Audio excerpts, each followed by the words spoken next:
चलिए, ब्रेक के बाद होगा फिर आपका बहुत बहुत स्वागत है। और ब्रेक पे जाने के पहले बीजेपी से एक सवाल करना चाह रहा था।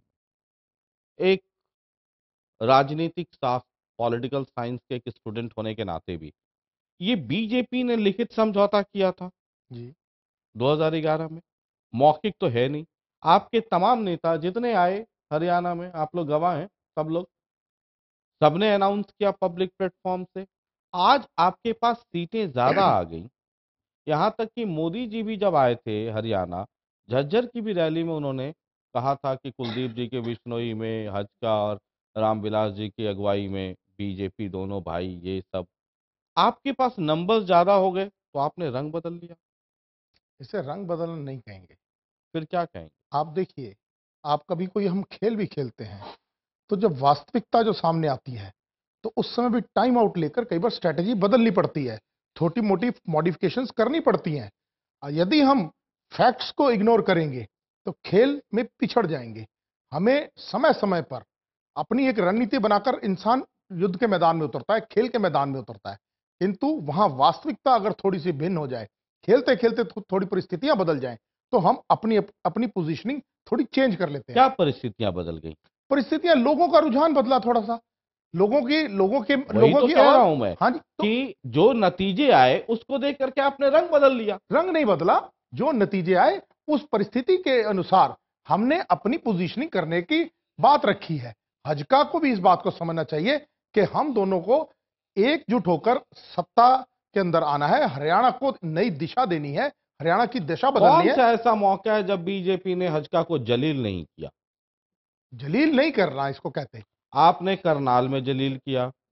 विनोद शर्मा ज्वाइन करने वाले थे, आपने मना कर दिया। और ये तो नहीं, मेरे समझ के परे है। विनोद शर्मा का ज्वाइन कर रोकने से हजका कैसे जलील हो गई? विनोद शर्मा जी कांग्रेस से आ रहे थे। कांग्रेस से आ रहे थे, हज का ज्वाइन करने वाले थे, है ना? ये सब बीजेपी ने मना कर ये दिया। सब अनुमान है। अनुमान नहीं है। ये सब जो अनुमान है। बात कर रहा हूं वो सब ऑन रिकॉर्ड है। देवीलाल बिश्नोई जी का प्रेस कॉन्फ्रेंस रिटर्न हम लोगों के पास आया हुआ है कि आज अपराह्न 3 बजे जो कुलदीप बिश्नोई जी और विनोद शर्मा जी, माननीय विनोद शर्मा जी जो करने वाले थे आज प्रेस कॉन्फ्रेंस, उसे स्थगित किया जाता है। ये हमने चिट्ठी नहीं लिखी तो है। फिर हमारा का नहीं नहीं। आपने रोका, सुषमा स्वराज ने ट्वीट किया। सुषमा स्वराज जी ने ट्वीट किया, पर हमारी बात बीजेपी की, वो सुषमा स्वराज जी ने अपना निजी राय दी थी ट्वीट के ऊपर। ट्वीट के माध्यम से भारतीय जनता पार्टी नहीं चलती जी। किसी एक नेता के ट्वीट से बीजेपी नहीं चलती। मैं आपको दोबारा बता रहा हूं। ये जो उनका, जो भी ये आप बता रहे हैं कि बीजेपी ने रोका, ये आपका अनुमान है। मैं अभी भी कह रहा हूं, ये आपका अनुमान है। ये तो आप भी जानते हैं सर, मैं भी जानता नहीं हूं। अगर आप चाहेंगे तो मैं और आगे की भी कहानी बता सकता नहीं, हूं, लेकिन आगे खैर रहने दीजिए। आप कुछ भी कहानी बताइए, जी, मैं इस बात को मैं सिर्फ ये पूछ रहा हूं, बहुत विनम्र, मतलब मुझे इसमें विनम्रता की जी। आवश्यकता नहीं है, लेकिन मैं एक सवाल आपसे ये कर रहा हूं। हजका वाले की तरफ से ही एक बाहर बैठा हुआ एक आदमी रामलीला मैदान में बाहर है, हम्म। वो देख रहा है। सिर्फ मुझे ये समझा दीजिए, जो हजका वालों का दर्द है वो यही दर्द है ना, कि 2011 के जो वादे आपने किए थे, और वो भी रिटर्न वादे हैं, समझौता रिटर्न है, ऐसा भी नहीं कि किसी ने कहा हो, बातचीत हो गई हो, सब कुछ वो एकदम पूरा जैसे सेल डिड बनता है वैसे डिड बना। अब क्यों आप, इसलिए कि मोदी जी को ज्यादा नंबर्स आ गए, पार्लियामेंट में स्ट्रांग हो गए? देखिए, राजनीति के अंदर थोड़ी सी आप बात को, मैं फिर बार बार आपको बता रहा हूं, it is a game of numbers. हम इस बात को क्यों पीछे छोड़ रहे हैं? यदि हम उसी स्ट्रेटेजी पे चलते रहे, अगर स्ट्रेटेजी बदलनी पड़ रही है कहीं पर, मैं कहता हूं आपको ये लगता है कि कुलदीप जी का वो रुतबा, वो रंग, वो रौनक नहीं नो रहा? नो, मैं ये भी नहीं कहना चाहता। प्रेजेंट सर्कमस्टांसिस में वो नहीं है। वही तो कुलदीप मैं जी कह रहा हूं कि वर्तमान स्थिति, आज की तारीख में कुलदीप बिश्नोई का वर्तमान कोई वजूद नहीं रह गया। नहीं, वर्तमान स्थिति में लोगों का झुकाव भारतीय जनता पार्टी की ओर हजका से अधिक है, ये कहना इसलिए अब चाहूंगा। आपको हजका की जरूरत नहीं है। हमें हजका की आवश्यकता है, मैं ये नहीं जी। कह रहा हूं, किंतु थोड़ी सी एडजस्टमेंट्स के साथ। आप ऐसे मत कहिए। हमको ये नहीं कह रहे हैं। हम कह रहे हैं इस समझौते के अंदर कुछ मॉडिफिकेशंस की आवश्यकता है। हमें वो मॉडिफिकेशंस करनी चाहिए ताकि हम मिलजुल कर आपके पार्टी प्रेसिडेंट, राष्ट्रीय अध्यक्ष चौधरी बीरेन्द्र सिंह से मिलने के लिए समय है। आपके पुराने सहयोगी हैं कुलदीप, उनके लिए समय क्यों नहीं है? इस बात के मेरे पास कोई आधिकारिक रूप से कोई मेरे पास इसकी सूचना नहीं है और इसके ऊपर मैं शायद टिप्पणी करने के लायक भी नहीं।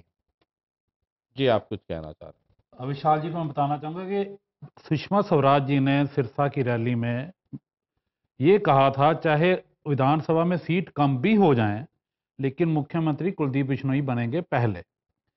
अगर रुझान आप कह रहे हैं भाजपा की तरफ आया है, तो इसमें मिली जुली भाजपा का पूरा सहयोग रहा है। हम दोनों एक ही जिले से हैं। आप बताइए, रतनलाल कटारिया जी के इलेक्शन में पूरा मिलके हमने काम किया। हमारे पोलिंग एजेंट भी अंदर बैठे हैं, बाहर वोट मांगने में गए, मिलजुल के गए। लेकिन रुझान रतनलाल कटारिया कहते हैं कि उन्हें वो मदद नहीं मिल पाई, हज का नहीं, रतनलाल कटारिया जी अगर और अनिल विज की तो मैं बात ही नहीं करता, छोड़ दीजिए उनकी बात। रतनलाल कटारिया कहते हैं कि वो मदद नहीं मिली जो मिलनी चाहिए। नहीं, अगर इससे ज्यादा वोट उनको पड़खे हैं तो 90 इतने ज्यादा, और वो एक्सपेक्ट क्या करेंगे? इतने ज्यादा संख्या में वोट मिलना बिना मदद के नहीं हो सकता। ऐसी बात अगर वो कहते हैं तो हो सकता है कि उन्होंने अपने ढंग से अपनी वोट पर्सनली बना रखी सारी उनकी। रतनलाल कल तो वो ये भी कह सकते हैं कि बीजेपी की मेरी पर्सनल वोट है। ऐसे नहीं होता, उनके कहने से नहीं, जनता सारी जानती है। हमारी यही गुजारिश है, हमने बड़ा भाई माना बीजेपी को, कि जो उन्होंने हमारे साथ वादा किया और जिसको हमने पूरी तरीके निभाया, अपना नुकसान उठा के भी। हमने जीती जिताई सीट करनाल, हमने हुक्म हुआ बड़े भाई का दे दिया। हम चाहते हैं जिस तरीके से हमने बड़े भाई का आदर हमने बनाया, उसी तरीके से बड़े भाई की तरह का बीजेपी को मान के हमारे साथ उसी तरीके से। ये क्या है, ये अनिल जी और धर्मपाल जी, ये मुझे किसी एक सज्जन से बात हो रही थी, वो ये कह रहे थे, बीजेपी के थे, कह रहे थे कि कुलदीप बिश्नोई को साथ रखने का मतलब है, कुलदीप बिश्नोई ने जिस तरीके से जाटों से दूरी बना ली है कि ये 20-22% वोटों का नुकसान हो जाएगा और इस चुनाव में वो नुकसान झेलना ठीक नहीं रहेगा, फिर सरकार बनाने का सपना देखना गलत है। जिस दिन चौधरी बीरेंद्र सिंह से अमित शाह मिल रहे थे, मुझे उसी दिन लग रहा था इस मुलाकात का मतलब है पुरानी मुलाकात की दूरी। जी, दो राय नहीं इसमें। जो आपने बातें कही वो प्रैक्टिकल हैं, प्रामाणिक हैं। करनाल की सीट पे इनको वास्तव में पहले से ही तय था। आकाशवाणी पंचकुला जिले की दोनों सीटों का चौथा रुझान। पंचकुला जिले की दोनों सीटों पर बीजेपी बढ़त बनाती दिख रही है, तो वहीं कांग्रेस, इनेलो, हज का और अन्य पीछे चल रहे हैं। ये चौथे राउंड के रुझान हैं और चौथे राउंड के बाद आखिरी राउंड ही आना है। इस राउंड में बीजेपी जो पहले राउंड में कहीं नहीं थी, दूसरे राउंड में कहीं नहीं थी, तीसरे राउंड में एक सीट पे रुझान यानी लीड ले रही थी, चौथे राउंड के रुझान में बीजेपी को दोनों सीटों पे बढ़त दिख रही है। दोनों सीटों पे बढ़त दिख रही है, पंचकुला और कालका। आज हम बात कर रहे हैं पंचकुला जिले की दो सीटें हैं, पंचकुला और कालका। उन दोनों सीटों पर बीजेपी अब बढ़त बना रही है। कांग्रेस एक बार के बाद मुझे लगता है शायद दूसरी तीसरी बार भी शायद लीड नहीं थी वहां से। आईएनएलडी को भी एक बार लीड मिली या 2 बार लीड आई, उसके बाद नहीं आई। ये चौथे राउंड में बीजेपी को 2 सीट पर अब बढ़त हो गई है। मुझे लगता है पंचकुला और कालका पे जरा बात कर लेनी चाहिए, लेकिन बहुत संक्षेप में जरा मुझे बता दीजिए कि क्या बीजेपी बहुत कैलकुलेटिव हो गई है? चौधरी बीरेंद्र सिंह को लाना, कुलदीप बिश्नोई का एक एंटी जाट इमेज बन जाना, प्रो नॉन जाट लीडर होना, ये सब डर सताने लगा है? जी बिल्कुल, जब विकल्प उपलब्ध होता है ना, जो सोच भी बदलती है जी। अब चौधरी बीरेंद्र सिंह जो है ना, वो किसी दूसरी पार्टी के सहयोगी नहीं है। चौधरी बीरेंद्र सिंह मर्ज करेंगे अपने आप को। चौधरी बीरेंद्र सिंह भारतीय जनता पार्टी का हिस्सा होंगे। चौधरी बीरेंद्र सिंह वो आदमी है जिनका पूरे हरियाणा में हर विधानसभा क्षेत्र में कम ज्यादा हर कम्युनिटी में उनका अपना एक जनाधार है, उनकी अपनी पकड़ है, उनकी अपनी घुसपैठ है। उस बात का लाभ उनको मिल रहा है। और राजनीति मौकापरस्ती का नाम है। मैं तो ये कहूंगा कि जैसे आपने कहा कि करनाल की सीट को लेके जब इन्होंने विनोद शर्मा का विरोध किया, उसने बेचारगी में कहो कुलदीप बिश्नोई ने पालीवाल से बात की, उसको भी सिर नहीं चढ़ने दिया। फिर कह दिया आप जाओ वहां सिरसा, जिस पे वो लड़ने को तैयार नहीं थे।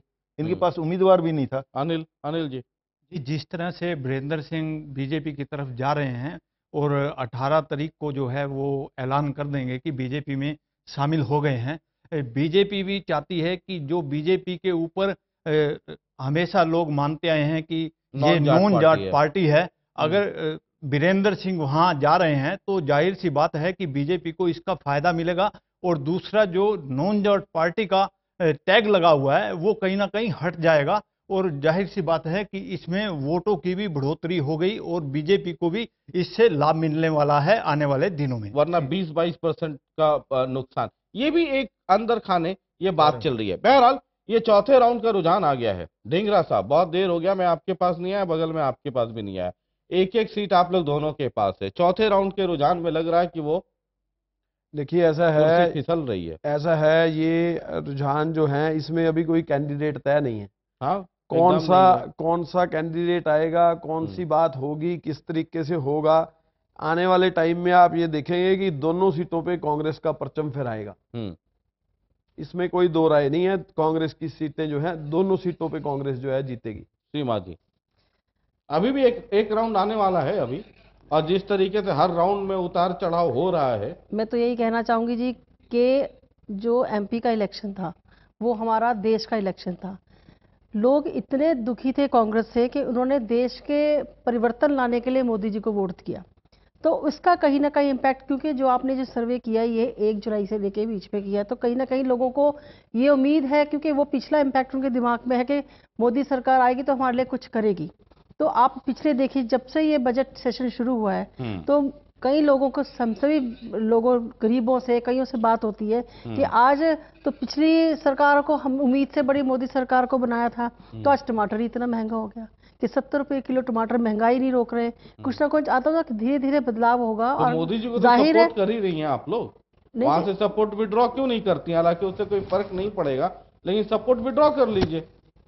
अब ये तो जी बड़े नेताओं का मामला है, मैं तो इसमें नहीं कुछ कह सकती सपोर्ट की। चलो ये कि सपोर्ट हमने किया कि हमारे हरियाणा के काम हो और हम लोगों को हम अच्छी सुविधा अपने प्रदेश में करें, क्योंकि जो राज्यसभा मतलब मेंबर ये जो मैं बने नहीं हैं, समझ पाता हूं कि आप सपोर्ट भी कीजिए, आप कहिए कि महंगाई भी बढ़ रही है, सिंबॉलिक ही सही, आप सपोर्ट मैं तो विड्रॉ इसका कर लीजिए ना जवाब ये मोदी दे रही जी हूं ना से। जी कि लोगों का इम्पैक्ट है कि और फिर कैंडिडेट्स पे डिपेंड करेगा। कैंडिडेट्स हमारे अभी अनाउंस हो चुके हैं, तो कुछ कैंडिडेट्स, एक एमएलए कैंडिडेट्स वो होता है कि जिसकी पर्सनल वोट भी होती है, तो निश्चित तौर पे ही आने वाले समय की मैं तो दावा करती हूँ कि 2 सीटें नैलो के खाते में शर्मा जी, जाएगी। ये तो तय मान के चलिए कि सर 90-90 पे लड़ना है, मतलब वो पत्रकार क्या जो कल की बात आज न बता दे। नहीं, बिल्कुल तैयारी हमारी, कुलदीप जी ने हर एक, मतलब अच्छा रहेगा कि तैयारी कर लीजिए। नहीं तैयारी पूरी तरीके है, से तैयारी है ना, पूरी तैयारी है जी।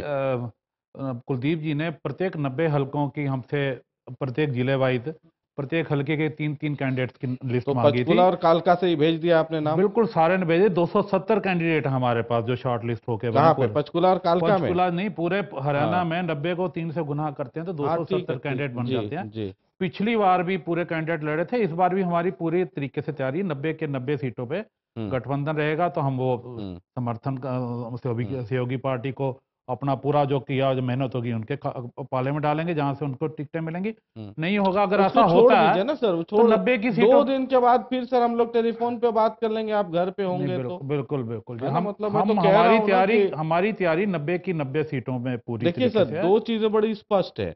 अगर आप 45 से झुके नहीं और चीफ मिनिस्टरशिप वाली जिद छोड़े नहीं, तो ये गठबंधन समाप्त।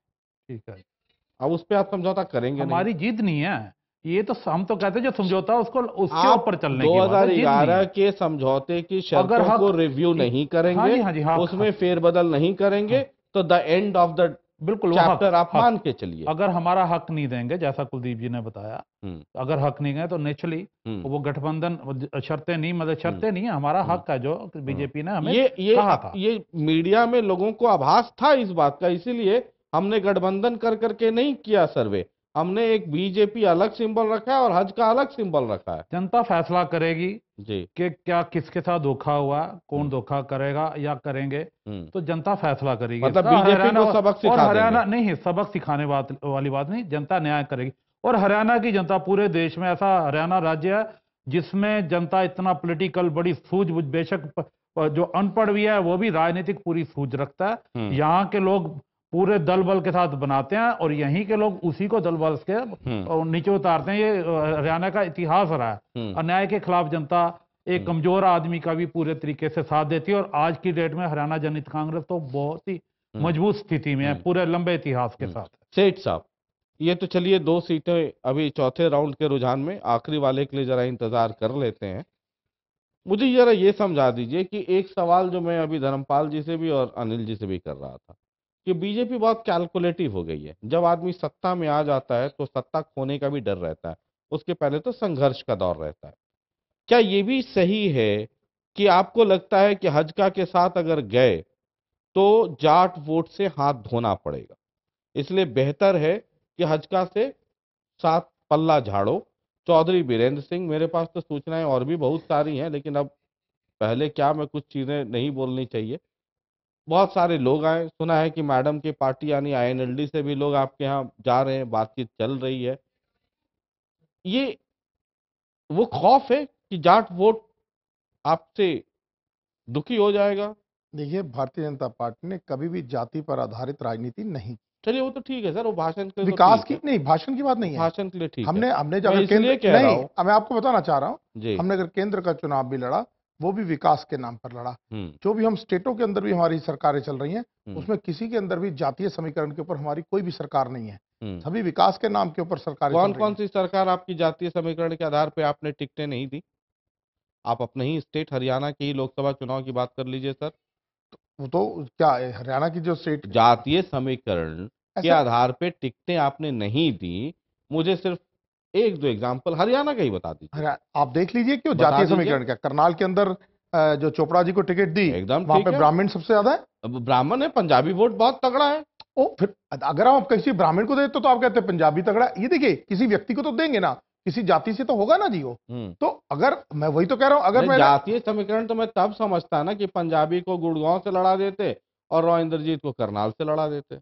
राव इंद्रजीत जी जहां के रहने वाले वहीं के लड़ेंगे ना जी। वो तो ठीक है सर, तो वो जहां रहते हैं वो अहीर बाहुल्य। ऐसा नहीं है कि अहीर एक ही लड़े थे वहां से। क्या अहीर ये कई लड़े। जाट वोट खोने का डर है या नहीं है? हमें किसी भी जाति जो की आप कुलदीप से पीछा छुड़ाना चाहते हैं, उसमें नहीं। ये भी एक फैक्टर है कि नहीं? ऐसा नहीं है। मोदी जी की लहर थी, लोकसभा चुनाव में जाटों का 4-5% वोट मिला आपको। देखिए, हम जब इससे पहले जब हमने समझौता किया, तब भी हमें पता था कि हरियाणा के अंदर कितने आकाशवाणी ये इंतजार देख पंचकुला जिले की दोनों सीटों का फाइनल रुझान। पंचकुला जिले की दोनों सीटों पर बीजेपी की पक्ष में रुझान दिख रहा है, तो वहीं कांग्रेस, इनेलो, हजका और अन्य पिछड़ते हुए दिख रहे हैं। ये फाइनल रुझान है, लेकिन इसे रुझान ही मानिएगा, असली नतीजे तो वो होते हैं जो चुनाव आयोग करवाता है। और टोटल न्यूज के रियल टाइम ओपिनियन के रुझानों के मुताबिक पंचकुला और कालका यानी कि डिस्ट्रिक्ट पंचकुला की ये 2 सीटें हैं, ये 2 हलके हैं पंचकुला और कालका। इन दोनों सीट पर फिलहाल बीजेपी की बढ़त दिख रही है। मौजूदा स्थिति में 2009 में एक सीट पर कब्जा कांग्रेस का और एक सीट पे कब्जा आईएनएलडी का रहा है, यानी मौजूदा एमएलए हैं वहां से एक कांग्रेस और एक आईएनएलडी। लेकिन इस बार स्थिति कुछ बदलती हुई दिख रही है। हजका को भी जबरदस्त झटका है, आईएनएलडी को भी जबरदस्त झटका है और कांग्रेस के लिए बहुत बड़ा झटका। ये 2 की 2 सीटें बीजेपी की झोली में जाती हुई दिख रही है। आप अपना जवाब कंप्लीट कर लीजिए, फिर मैं जरा पहले इन दोनों से पूछूं, फिर आपके पास आऊं। देखिए, जो आप जाटों की वोट प्रतिशत बता रहे हैं, वो भाजपा को पहले भी मालूम था जब हमने हजका के साथ गठबंधन किया। आज भी हजका के साथ गठबंधन करने के लिए कोई भाजपा उससे भागती नहीं है, वो तो सिर्फ एक एडजस्टमेंट की बात करती है। मैंने पहले भी कहा, गेम के अंदर कई बार सेंटर फॉरवर्ड को भी वो रिप्लेसमेंट करनी पड़ती है। ये कोई नई बात नहीं है। हर खेल के अंदर मैदान के अंदर जो पहले 11 प्लेयर उतारे होते हैं, वो तो यही सोच के उतारा होता है कि ये सब बढ़िया खेलेंगे, किंतु उसके बाद 12th मैन भी एक बाहर खड़ा होता है। कई बार हो जाती है, परिस्थिति बन जाती है, हमें थोड़ी माइनर एडजस्टमेंट्स करनी पड़ती हैं, सर्टेन मॉडिफिकेशंस आर रिक्वायर्ड। और दूसरी बात, जो आप जातीय बात कर रहे हैं, ये कोई हम भाजपा आज की पार्टी नहीं है। हमने जिस दिन गठबंधन किया था, तब भी हमें मालूम था कि हजका या हरियाणा के अंदर कितने जाट हैं और कितने नहीं हैं, तो इस प्रकार के नहीं करते। अब आप देखिए, सोनीपत के अंदर पहले हमारे जाट थे नेता जो जीते, इस बार ब्राह्मण जीते हैं। तो इस प्रकार की बात आप हमारे साथ नहीं कर सकते कि हमने किसी एक जाति विशेष को एक सीट से उसको उतारते हैं, ऐसा कतई नहीं है। वो कोई जो भी आदमी एक जिसकी अच्छी छवि हो और जो जीतने की क्षमता रखता हो उसे टिकट दी जाती है। ये पंचकुला में जो रुझान आ रहे हैं, एक एक करके मैं जरा सबके पास आना चाहूंगा। अनिल जी, आपसे ही शुरू कर लो।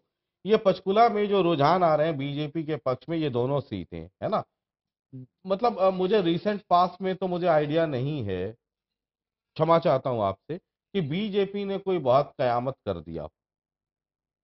बावजूद इसके अगर बीजेपी के पक्ष में वो रुझान जा रहे हैं, क्या इसको इस रूप में लो कि जो मोदी वेव था या मोदी के प्रति जो लोगों का लगाव है नरेंद्र मोदी के प्रति, वो खत्म नहीं हुआ है और उसकी झलक हरियाणा में शायद विधानसभा चुनाव में भी देखने को मिले?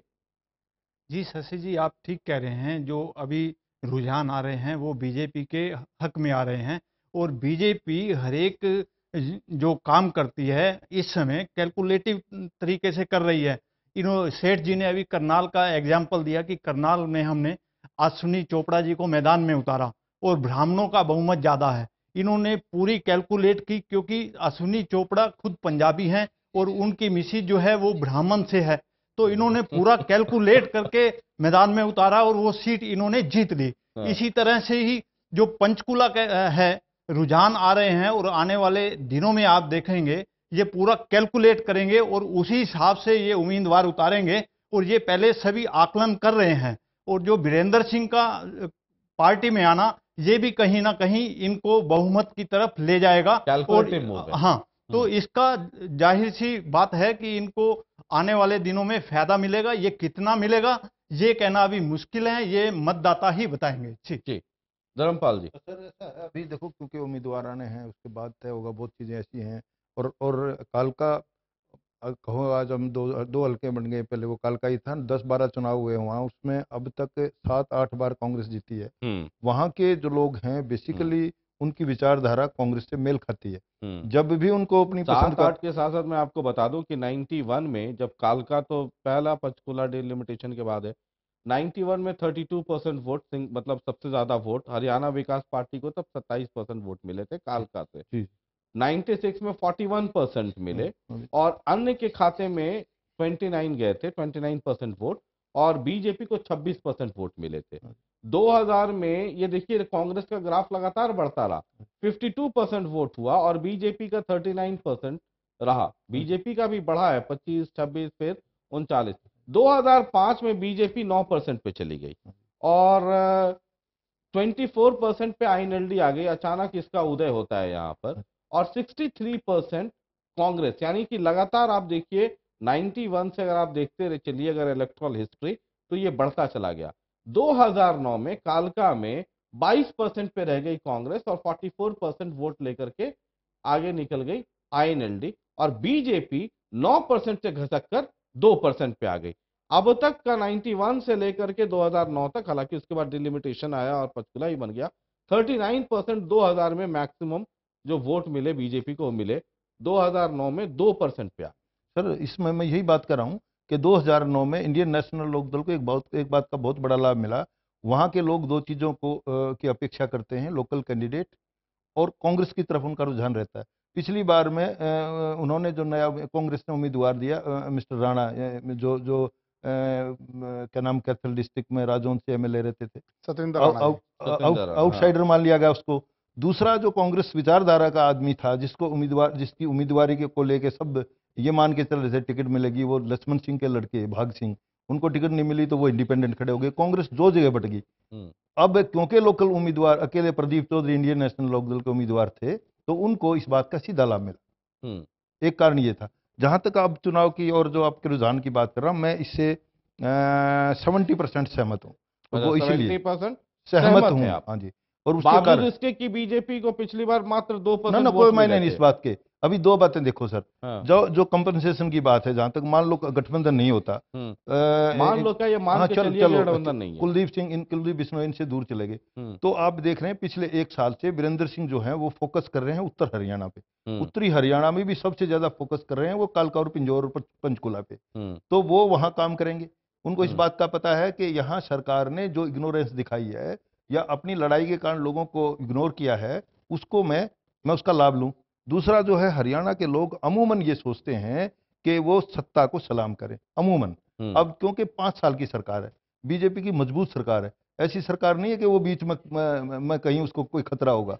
तो ऐसे में ज्यादातर लोगों का रुझान ये रहेगा कि हम भविष्य को देख के सत्ता के साथ तालमेल करें। और हरियाणा की हिस्ट्री भी रही है, जिसकी दिल्ली में सरकार हाँ, उसी की उसी हरियाणा की में सरकार बिल्कुल बिल्कुल बन गई है। बिल्कुल। ये ढेंगरा साहब, ये एक थी वो भी लग रहा है नहीं, ऐसा है, देखिए ये आप चिंताजनक है। इन्होंने बताया धर्मपाल जी ने कि ऐसा लग रहा है, लेकिन ये 70% बता रहे हैं।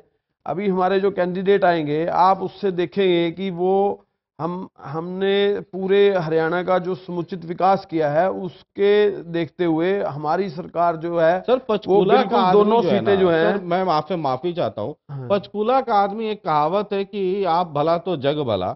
पंचकूला पहले पंचकूला को देख लेगा, आपने रोहतक में क्या किया है या फरीदाबाद में क्या किया है उससे उसको मतलब नहीं है, बल्कि अपनी सड़कें टूटी हों और रोहतक की चमचमाती हुई हों तो दर्द ज्यादा हो जाता है, वो और निगेटिव हो जाता है सर कई बार। नहीं, मैं आपको ये कहना चाहूंगा कि जो पंचकुला के लोग हैं वो पंचकुला में कांग्रेस को चाहते हैं, और पंचकुला में और कालका में दोनों कैंडिडेट जो हैं वो निकल के आएंगे और वो दोनों की जीत जो है वो निश्चित होगी इसलिए उसमें।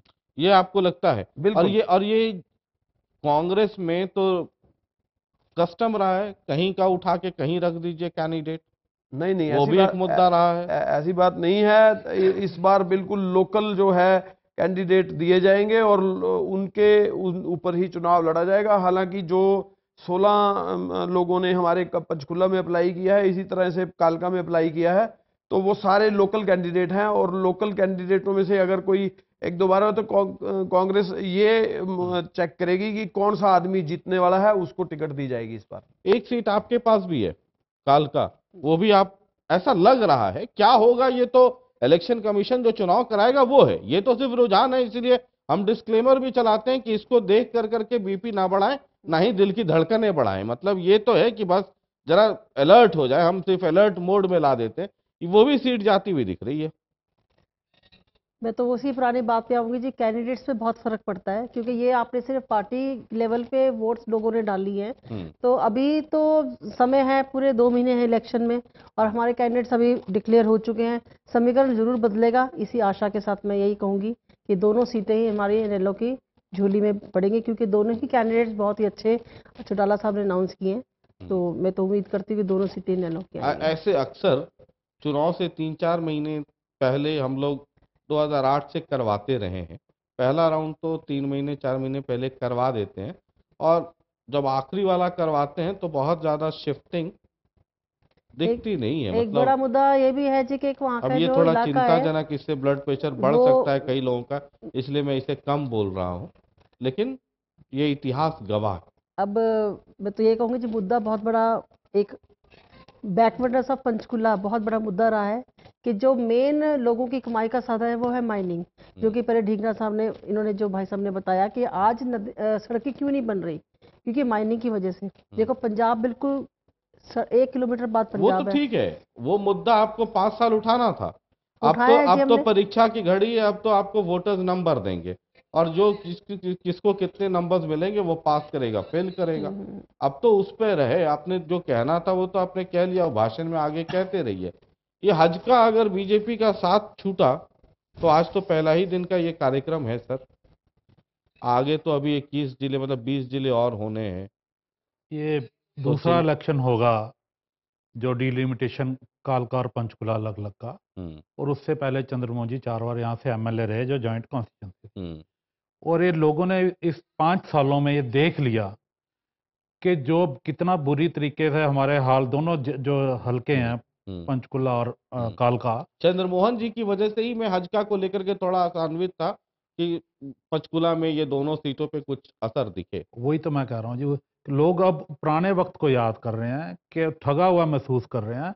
कांग्रेस में भी डीके बंसल जी जो आए हैं आउटसाइडर हैं, जैसे सीमा जी ने बताया, विशाल जी ने बताया कि अभी कैंडिडेट देखेंगे कौन कहाँ से आता है, कई समीकरण बनेंगे, कई बिगड़ेंगे, जातीय समीकरण भी इसमें कोई शक की बात नहीं, बहुत बड़ा मुद्दा रहता है।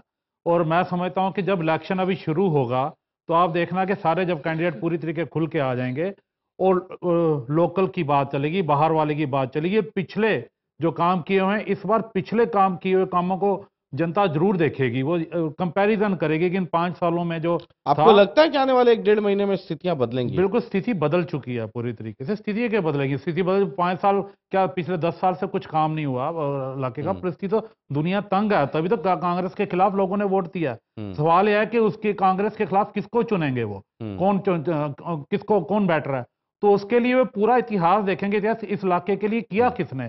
तो वही 5 साल बनाम 50 साल तो काम तो चौधरी भजन लाल जी ने किया। उसके अलावा तो कुछ भी वो रिफ्लेक्ट क्यों नहीं हो रहा है वो इसमें? रिफ्लेक्ट अभी ये हजका वालों को और बीजेपी वालों को भले ही नहीं लगता हो टेलीविजन के स्क्रीन पर या अखबार के स्टेटमेंट में कि गठबंधन है, बाकी आप तो सर अपने घर में भी पूछ लीजिएगा ना, घर पे जाके बच्चों से, अपनी पत्नी से पूछिएगा, वो आपको बता देंगे कि गठबंधन है कि नहीं है। तो आम लोगों के दिमाग में ये सर क्लियर है कि क्या स्थिति है। वो रिफ्लेक्शन इसमें क्यों नहीं दिख रहा है? रिफ्लेक्शन मैं अपनी खाली हजका की बात कर रहा हूँ। अगर अकेले लड़ते मैं भी सिर्फ आपसे सिर्फ हजका की बात बिल्कुल अकेले लड़ते हैं तो टोटली चौधरी भजनलाल जी के, चंद्रमोहन जी के जो पिछले 5 साल में लोग कंपैरिजन करेंगे, उसके अलावा एक भी काम नहीं हुआ। सड़कों का जाल, चाहे आपको लगता है कि 1.5 महीने में कुछ स्थितियां बदलेंगी रुझान में? सब सारे लोगों को मालूम है। अगर ये पीछे जो पूरे हरियाणा में जो इतनी सीटें गई हैं, 7 सीटें गई हैं, तो इस इलाके, जो हमारे इलाके से पूरी तरीके इतनी ज्यादा पोलिंग हुई है और इतनी ज्यादा 75,000 गठबंधन की वोट पड़ी है पंचकुला से रतनलाल कटारिया जी को, पंचकुला कॉन्स्टिट्यूंसी से ऐसे थोड़ी पड़ गई है, इसी करके पड़ी है क्योंकि जो हजका बाहुल्य क्षेत्र है उसमें 27,000 में से 15,000 वोट पड़ी है बरवाला वाले क्षेत्र में, जहां पे बीजेपी को मेरे ख्याल मात्र 800 या 1000 वोट पड़ी थी पिछले इलेक्शन। 15,000 वोट 27,000 में बरवाला से रूरल क्षेत्र में पड़ना, वो भी मिला जुला कार्य है। ये जो ट्रेंड है ये 1.5 महीने तक कायम रहेगा या फिर आने वाले समय में, जैसा सभी लोग कह रहे हैं कि एक दफा कैंडिडेट आने दीजिए, हो सकता है अभी मोदी का इम्पैक्ट दिख गया हो इस रुझान में या सर्वे में, ये 1.5 महीने बाद स्थितियां ऐसी ही रहेंगी या फिर? देखिए, हरियाणा की जनता अपना मन बना चुकी है। अब जल्दी जल्दी मन बदले नहीं जाते होते। और जो भी चुनाव लड़े जा रहे हैं, ये व्यक्ति विशेष के ऊपर भारतीय जनता पार्टी को वोट नहीं पड़ रही है, ये गुड गवर्नेंस पे पड़ रही है। जो गुड गवर्नेंस की मिसाल मोदी जी दे रहे हैं, रोज उसकी नई नींव। मतलब ये लोकसभा चुनाव के पहले की भी बात है, मुझे याद है बहुत जगह नाम नहीं, बिना नाम लिए, फलाने फलाने मजबूरी है, नरेंद्र मोदी जरूरी है, ये गुड गवर्नेंस ही था। गुड गवर्नेंस के ये सुना था ना आपने स्लोगन? जी बिल्कुल सुना था। नाम अभी हटा दीजिए, फलाने फलाने मजबूरी है, नरेंद्र मोदी जरूरी। गुड गवर्नेंस के ऊपर हम चुनाव में उतरेंगे और उसके ऊपर हम जीतेंगे। चलिए सर, आप तमाम मेहमानों का बहुत बहुत शुक्रिया, और निराश मत हो जाइए, ना ही दिल की धड़कनों पे उस पर काबू रखिए। और सर आपको तो अभी लंबी लड़ाई लड़नी है, 90 के 90 सीट पे लड़नी है सर, कहाँ 30, 35, 40, 45 के फेरे में है। भगवान चाहता आप 90 पे लड़ें, और यही बीजेपी चाह रही है। आप तमाम मेहमानों का बहुत बहुत शुक्रिया जी। कांग्रेस भी ये चाह रही है, कांग्रेस भी ये चाह रही है, दो धरनों में भी ये चाह रही है, दो धरनों में भी ये हुआ। चलिए, बहुत बहुत शुक्रिया आप तमाम मेहमानों का, और ये दौर, ये सिलसिला लगातार चलेगा। हरियाणा में 21 जिले हैं, एक निपटा दिया आज, शुरुआत किया है पंचकुला से। 1 नंबर हल्का बता रहे हैं धर्मपाल जी वहां है, लेकिन कल ऐसा जरूरी नहीं है कि कल 3 नंबर और 4 नंबर और 5 नंबर आए। कल कौन सा आएगा, इसके लिए तो कल शाम 5 बजे आपको टोटल न्यूज ऑन करना पड़ेगा, ये लगातार बता रहे हैं। और टोटल न्यूज के इतिहास को भी नजर डाल लीजिएगा, बहुत कुछ यूट्यूब पे भी पड़ा है, पुराने एपिसोड देख लीजिएगा, जो कहते हैं लगभग कुछ वैसा ही हो जाता है। देखना